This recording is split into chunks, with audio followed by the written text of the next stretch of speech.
So hey guys, welcome back in a new video. तो guys, पिछली वाली video में हमने बात करी थी बायोफार्मास्यूटिक्स एंड फार्माकोकाइनेटिक, जो कि हम 6 सेम में पढ़ रहे हैं। उसके एक लेक्चर हमने कवर कर लिया था। आज उसका सेकंड लेक्चर होने वाला है।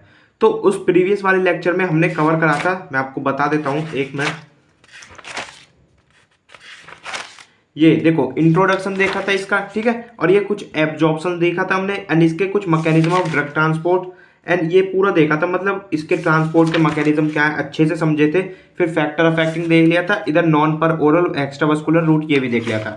आज हम बात करेंगे नेक्स्ट टॉपिक, जो कि डिस्ट्रीब्यूशन। देखो, अब डिस्ट्रीब्यूशन आपने पढ़ा हुआ है, आपको पता भी है कि क्या होता है। फार्माकोलॉजी फोर्थ सेम में अच्छे से पढ़ा हुआ है, ठीक है। तो थोड़ा सा वही को, उसी चीज को हम रिकॉल करते हैं, ओके। तो डिस्ट्रीब्यूशन समझते हैं। Distribution is the next step after the drug absorption in pharmacokinetic. अब देखो, फार्माकोकाइनेटिक आपको पता है एडीएमई, यानी कि एब्जॉर्प्शन, डिस्ट्रीब्यूशन, मेटाबॉलिज्म, एक्सक्रीशन, ठीक है। तो डिस्ट्रीब्यूशन क्या हुआ, उसका नेक्स्ट स्टेप, किसका? एब्जॉर्प्शन का नेक्स्ट स्टेप, ठीक है। Distribution is a process, reversible process by which drug moved on और displaced from blood to particular tissue, organ and receptor. देखो, अब ड्रग है, ड्रग हमने ले ली, एडमिनिस्ट्रेट करा ली बॉडी में, ठीक है। उसका एब्जॉर्प्शन भी हो गया सेल मेम्ब्रेन के द्वारा। अब वो एब्जॉर्ब होकर ब्लड स्ट्रीम में पहुंच गई। देखो, ड्रग आफ्टर एब्जॉर्प्शन ब्लड में पहुंच गई। अब ब्लड से जाके वो होगी डिस्ट्रीब्यूट कहाँ? जहां पे उसको पहुंचना है, किसी भी टिश्यू के पास जा सकती है, किसी भी ऑर्गन के, किसी भी रिसेप्टर के, यानी कि जहां पे उसका वर्क है, जहां पे वो साइट ऑफ एक्शन है, ठीक है, वहां पे वो डिस्ट्रीब्यूट होगी ड्रग। यही बात ये लिख रही है। It is a passive diffusion process. ये एक पैसिव डिफ्यूजन प्रोसेस है। अब ये पैसिव डिफ्यूजन प्रोसेस का ये मैंने पिछली वाली वीडियो में बता दिया है, ठीक है, देख लेना उसको। Drug distribute non uniform through out the body, और ये नॉन यूनिफॉर्मली मतलब नॉन यूनिफॉर्मली डिस्ट्रीब्यूट होती है हमारी बॉडी में ड्रग, ठीक है। डिस्ट्रीब्यूशन हो गया ये। अब देखो, जो स्टेप्स इन्वॉल्व होते हैं ड्रग डिस्ट्रीब्यूशन में, उसको समझते हैं हम, ठीक है। फर्स्ट है इसमें ब्लड टू ईसीएफ। ईसीएफ क्या है? एक्स्ट्रा सेलुलर स्पेस, यानी कि पहले ब्लड से जाके वो ईसीएफ में जाती है, यानी कि सेल के जो बाहर का स्पेस रहता है ना, वहां पर परमिशन ऑफ फ्री और unbound drug from blood to extra cellular fluid through capillary wall. Capillary wall के थ्रू वो मूव करती है ड्रग ईसीएफ के पास। अब ईसीएफ यानी कि सेल के बाहर का जो वातावरण है, सेल के बाहर का जो एरिया है, वहां पे पहुंच गई ड्रग। अब उससे जाके जाएगी वो आईसीएफ। आईसीएफ का इंट्रा सेलुलर फ्लूइड, यानी कि ईसीएफ से आईसीएफ। अब ये तो इजिली परमिएबिलिटी हो जाएगी इसकी, permeation of drug present in the ECF to intra cellular fluid through membrane of tissue से, यानी कि टिश्यू के जो सेल है वहां पर, उसकी जो टिश्यू है वहां, उसकी सेल जो है वहां पर इजिली परमिएशन हो जाएगा ईसीएफ से आईसीएफ में, ओके। अब थर्ड स्टेप आता है आईसीएफ टू पार्टिकुलर रिसेप्टर। अब आईसीएफ में आगे ड्रग अब आईसीएफ से जाएगी किसी भी पार्टिकुलर रिसेप्टर के पास, यानी कि जहां को उसको एक्शन शो करना है, ओके। ये थे स्टेप्स इन ड्रग डिस्ट्रीब्यूशन। ये 3 स्टेप्स होते हैं। अब नेक्स्ट बात करें इसमें फैक्टर अफेक्टिंग ड्रग डिस्ट्रीब्यूशन, तो इसको भी देख लेते हैं, चलो। Distribution of drug is not uniform through out the body because different tissue receive drug from plasma at different rate and extent. देखो, डिस्ट्रीब्यूशन ये जो डिस्ट्रीब्यूशन है ये थोड़ा अलग है, ठीक है। क्यों? क्योंकि जो जितनी भी हमारी बॉडी में टिश्यू है, सब एक तरह रिसीव नहीं करती है ड्रग को। कोई अलग रेट से करती है, कोई अलग रेट से करती है, ठीक है। अब वही देखते हैं कि क्या क्या फैक्टर्स हो सकते हैं ऐसे।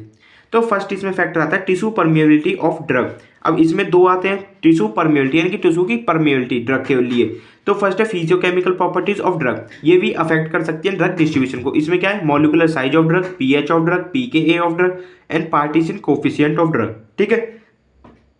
वैसे ये सारा चीज आप 4th सेम में पढ़ चुके हो, ओके। सेकेंड है इसमें physiological barriers to diffusion of drug. ये जो फिजियोलॉजिकल बैरियर्स है, इनको हम आगे भी देखने वाले हैं टिश्यू परमिएबिलिटी में, ठीक है। सेकंड है फैक्टर हमारा organ tissue size and perfusion rate. तो देखो, परफ्यूजन रेट क्या होता है? यानी कि ब्लड फ्लो रेट। तो ब्लड फ्लो रेट भी अफेक्ट करेगा। जितना ज्यादा ब्लड फ्लो तेज होगा, उतना ज्यादा डिस्ट्रीब्यूशन होगा, ठीक है। थर्ड आता है इसमें binding of drug to tissue component. Binding of drug to tissue component, यानी कि ड्रग की कितनी ज्यादा बाइंडिंग हो रही है टिश्यू कंपोनेंट्स के साथ। फर्स्ट है इसमें binding of drug to blood component. Second है binding of drug to extra vascular tissue protein, ठीक है। फोर्थ आते हैं कुछ हमारे मिसलिनियस फैक्टर्स, जैसे कि age, pregnancy, obesity, diet, disease state, drug interaction, okay. And last factor इसमें प्रोटीन बाइंडिंग। तो ये थे हमारे फैक्टर अफेक्टिंग ड्रग डिस्ट्रीब्यूशन। ये हमारे सिलेबस में पूछना गया, बट बता दिया है मैंने, इजिली आपके समझ में आ जाएगा। अब देखते हैं नेक्स्ट टॉपिक, जो कि टिश्यू परमिएबिलिटी ऑफ ड्रग। अब इसको समझते हैं। Tissue permeability is the ability of brain tissue to transport substance through the tissue extra cellular matrix. तो टिश्यू परमिबिलिटी कहने का मतलब है ब्रेन की वो एबिलिटी जो टिश्यू को ट्रांसपोर्ट कराए सब्सटेंस को। अब क्या सब्सटेंस है? वो ड्रग, ठीक है, ड्रग है। The two major rate determining step in drug distribution are, देखो ये जो दो है ना step, rate of tissue permeation और रेट ऑफ ब्लड परफ्यूजन, ये मेजर रेट डिटरमाइनिंग स्टेप है ड्रग डिस्ट्रीब्यूशन के, ठीक है। रेट ऑफ टिश्यू परमिएशन यानी कि टिश्यू के अंदर वो परमिएट कितनी देर में हो रही है उसका rate, and rate of blood perfusion यानी कि ब्लड फ्लो का रेट, ये दो चीज है हमारी। अब नेक्स्ट है इसमें tissue permeability of drug depend upon, जो टिश्यू परमिबिलिटी होती है वो दो चीज़ों पर डिपेंड करती है। फर्स्ट है physicochemical properties of drug and second है फिजियोलॉजिकल बैरियर्स। तो आज की वीडियो में हम बेसिकली बात करने वाले हैं इन दोनों के बारे में, ठीक है। फर्स्ट समझते हैं physicochemical properties of drug. Physicochemical कहने के मतलब यानी कि कुछ फिजिकल एंड कुछ chemical. Important physicochemical properties of drug that influence its distribution are, ये हमारी कुछ फैक्टर्स हैं जैसे कि मॉलिक्यूलर साइज, पीके क्या है, डिग्री ऑफ आयोनाइजेशन, थर्ड है पार्टीशन कोफिशिएंट, फोर्थ है स्टीरियोकेमिकल नेचर, फिफ्थ है लिपिड सॉल्युबिलिटी। एक एक करके बात करते हैं सबके बारे में। फर्स्ट है molecular size of drug. Almost all drug having molecular weight less than 500 to 600 Dalton, यानी कि 500 से 600 डाल्टन के बीच, उससे कम ही होता है हर ड्रग का weight. Easily cross the capillary membrane to diffuse into the extracellular intestinal fluid, और ये इजिली हमारी डिफ्यूज हो जाती है एक्स्ट्रा सेलुलर इंटेस्टाइनल फ्लूइड में, ठीक है। मॉलिक्यूलर साइज, अब देखो ये क्या क्यों इसमें अफेक्ट कर सकता है, क्योंकि देखो इससे अगर बड़ा साइज होगा ड्रग का तो वो इजिली परमेबल नहीं हो पाएगा, ठीक है। नेक्स्ट इसमें पीके क्या है, degree of ionization. The degree of ionization of drug is an important determinant in tissue permeability, ये भी एक इंपॉर्टेंट डिटर्मिनेंट है टिश्यू परमिबिलिटी के लिए, ठीक है। The blood and ECF pH normally remains constant at 7.4. They do not have much of any influence of drug diffusion unless altered in conditions such as systemic acidity or alkalinity. देखो जो blood और ECF का pH होता है ना वो normally 7.4 होता है, ठीक है। अब उसको ज़्यादातर इन्फ्लुएंस नहीं कर सकते जब तक कि उसमें कोई सिस्टमिक एसिडोसिस या एल्कोलोसिस ना हो, यानी कि सिस्टमिक की कोई एसिडिटी या बेसिसिटी ना हो, ठीक है। थर्ड आता है इसमें पार्टीशन कोफिशिएंट। पार्टीशन कोफिशिएंट का ये तो आपको पता ही है, partition coefficient influence the tissue permeability of drug, ये भी टिश्यू परमिबिलिटी को अफेक्ट कर सकती है, इन्फ्लुएंस कर सकती है। क्यों? देखो hydrophilic drugs cannot penetrate the lipoidal cell membrane. जो हाइड्रोफिलिक ड्रग्स होंगी, जो वाटर सॉल्युबल ड्रग्स होती हैं, वो लिपिड मेम्ब्रेन को, लिपिड सेल मेम्ब्रेन को क्रॉस नहीं कर पाएंगी, ठीक है। ये तो नॉर्मल बात है, आपको पता ही है, जिनको हम आयनाइज ड्रग भी कहते हैं। Lipophilic drug easily penetrate the cell membrane unionizing. और जो लिपोफिलिक ड्रग है जिनको अनायनाइज ड्रग भी हम कहते हैं, वो इजिली पेनिट्रेट कर जाती है हमारी सेल मेम्ब्रेन को, ठीक है। नेक्स्ट आता है इसमें स्टीरियोकेमिकल नेचर। स्टीरियोकेमिकल के नेचर क्या है? Stereochemical nature of drug will also influence the distribution characteristics specially when it has a tendency to interact with macromolecule like protein. देखो स्टीरियोकेमिकल नेचर ड्रग का वो होता है, जैसे कोई हमने ड्रग दी, अब वो डिस्ट्रीब्यूट हो रही है, वो किसी भी अंदर जो बॉडी में भाई प्रोटीन वगैरह होते हैं, मैक्रोमोलिक्यूल्स होते हैं, उनसे इंटरेक्ट करके कुछ अपनी स्टेट को ही चेंज कर ले, ठीक है। ये हो गया स्टीरियोकेमिकल नेचर ड्रग का। फिफ्थ एंड लास्ट आता है इसमें लिपिड सॉल्युबिलिटी यानी कि लिपोफिलिसिटी। अब लिपोफिलिसिटी आपको पता ही है, lipoidal drug penetrate the tissue rapidly, less ionized drug better distribution. जितनी कम आयनाइज्ड ड्रग होगी उतनी ज़्यादा डिस्ट्रीब्यूशन होगा, ठीक है, क्योंकि लिपिड जो सॉल्युबल ड्रग होती है वो इजिली पेनिट्रेट कर जाती है हमारे टिश्यू को।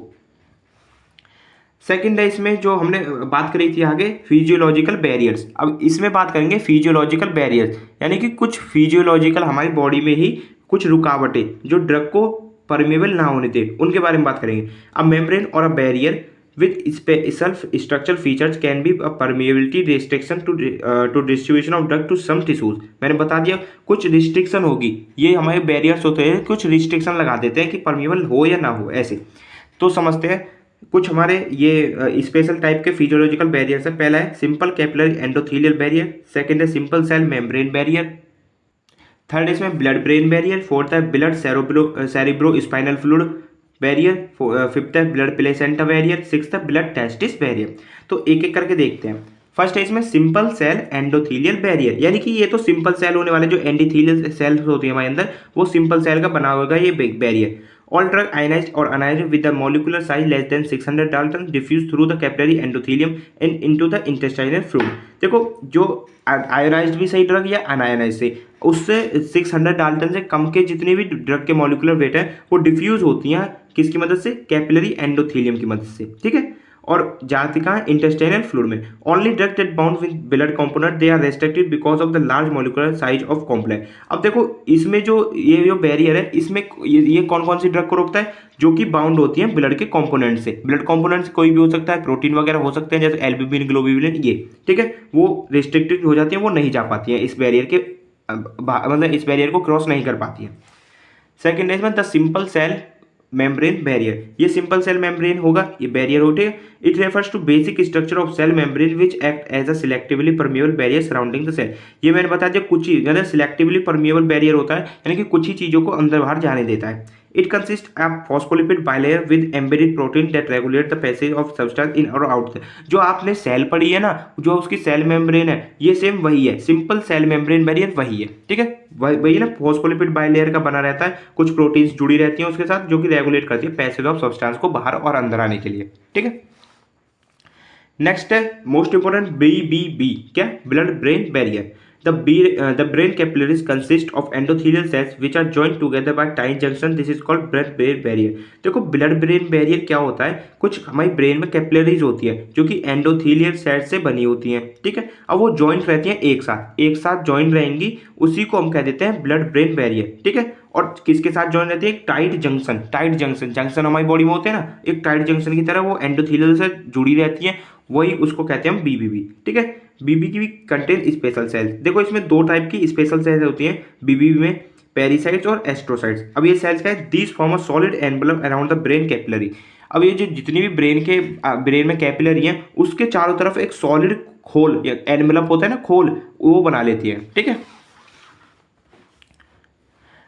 Result intercellular passage is block. देखो जब भी कोई भी आप भी सोचो, आपके घर के बाहर गेट है, ठीक है, गेट लगा हुआ है। अब जब आप गेट नहीं खोलोगे तो बाहर से अंदर कोई नहीं जा पाएगा और अंदर से बाहर कोई नहीं जा पाएगा, ठीक है। अब ऐसा ही यहाँ पे सिस्टम हो गया, जब बाहर एक अच्छा खासा सॉलिड एनवलप बन चुका है तो कुछ भी चीज बाहर नहीं जा पाएगी, कुछ भी चीज अंदर नहीं आ पाएगी, ठीक है। Only such drug cross the BBB which are. अब देखो यहाँ पर वही बात होगी, जैसे अब आपके कोई जान पहचान का आ गया, आपने गेट खोला, वो अंदर आ गया। अब कोई अननोन पर्सन है, आप गेट नहीं खोलोगे तो वो नहीं आ पाएगा। तो यहाँ पर भी वही है, कुछ ही ड्रग्स आपकी अंदर आ पाएंगी। कौन कौन सी, एक तो लिपिड सॉल्युबल ड्रग जो कि, और सेकंड जो स्मॉल है साइज में, जिनका वेट 700 डाल्टन से कम है। दे डिफ्यूज थ्रू पैसिव डिफ्यूजन। अब पैसिव डिफ्यूजन के थ्रू वो अंदर आ सकती है। कौन कौन सी, ये दोनों ड्रग, ठीक है। And essential nutrients like sugars, amino acid diffuse through active transport. अभी जो कुछ हमारे शरीर को यानी कि हमारे ब्रेन को चाहिए एक्टिव न्यूट्रिएंट्स जैसे कि शुगर, अमीनो एसिड, ये डिफ्यूज हो जाते हैं हमारे ब्रेन में एक्टिव ट्रांसपोर्ट की मदद से, okay.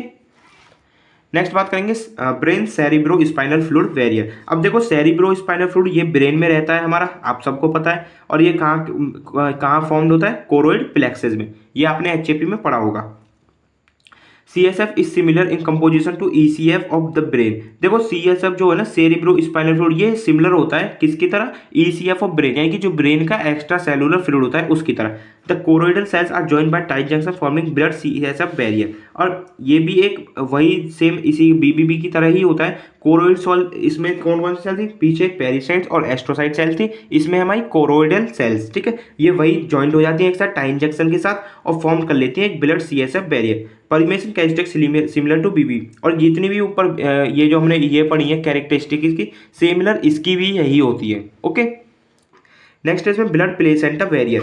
The blood placenta barrier is a vital structure that separate the maternal blood circulation from the fetal circulation within the placenta during pregnancy. अब देखो ये प्लेसेंटा आ रहा है इसमें, तो प्लेसेंटा के पास ही होगा ये बैरियर, ठीक है। तो ये क्या करता है, सेपरेट रखता है मैटरनल ब्लड सर्कुलेशन को और फेटल सर्कुलेशन को, ठीक है, दोनों चीज़ों को अलग अलग रखता है। Similar to the BBB, the BBB ये हमारे BBB की तरह ही होता है। The BBB serve as a selective barrier regulating the passage of system between the maternal and fetal components.